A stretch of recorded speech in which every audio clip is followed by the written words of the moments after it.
With so many families struggling because of the economic toll of the pandemic, we're facing a growing food crisis. NBC News and Feeding America teamed up to help raise awareness.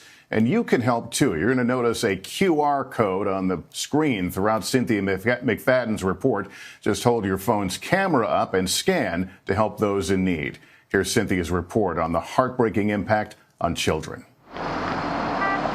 Just south of Boston, Norfolk County, Massachusetts has a distinction no one would want.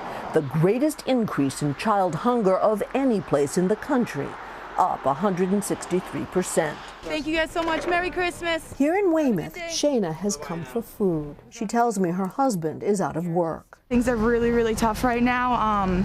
We've been hungry a lot, so without this food bank, we'd probably, not eat some nights. Yeah, we get mac and cheese.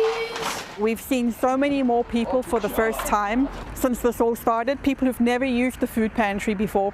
With the holidays approaching and federal aid stalled for months, many families like these are barely able to hold on to the side of the lifeboat. Not far away, Yahaira Lopez is raising twin 11-year-old boys, both with unique learning needs.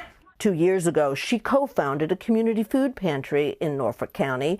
But since being laid off during the pandemic, she now sometimes needs help herself. I went to college, and you think, I went to college, I have this degree, I'm going to get this top-notch job. And then realizing that in this pandemic, I am no different than so many families throughout America. Have you cried?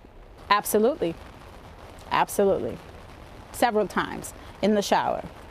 So the kids can't see you? Yep. Catherine D'Amato runs the Greater Boston Food Bank, serving 550 local pantries and pushing 2.5 million pounds of food out the door every week, nearly doubling what they've been doing before the pandemic. You've been in the food bank business for a really long time. In 40 years, is this the most difficult time? Yes. Yeah. I mean, I've been through plenty of disasters. We haven't seen it so pervasive. Food is more expensive here than almost anywhere in the country, and unemployment is high. In June, the highest in the nation. You said there is no vaccine for hunger. Right. It's a problem that can't be cured by an inoculation, but it's a solvable problem. It simply takes the political will and individual will to make this problem go away. 30 miles away. I will tell you, probably the most difficult thing I've seen throughout this pandemic are the families that come and bring their children. And to see a mom walk through the door with her 3 little kids, and they're looking around, and mom's struggling. She's never done this before either. That's something that really, really hits you. We need to do better.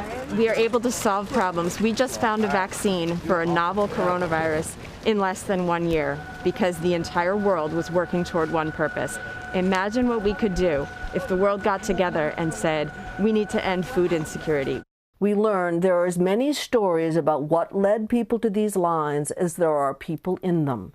But at least one question is universal. How do you explain to your kids that in the richest country on earth, so many go to bed hungry, and that some nights it might even be them? Cynthia McFadden, NBC News. Hey, NBC News fans, thanks for checking out our YouTube channel. Subscribe by clicking on that button down here, and click on any of the videos over here to watch the latest interviews, show highlights, and digital exclusives. Thanks for watching.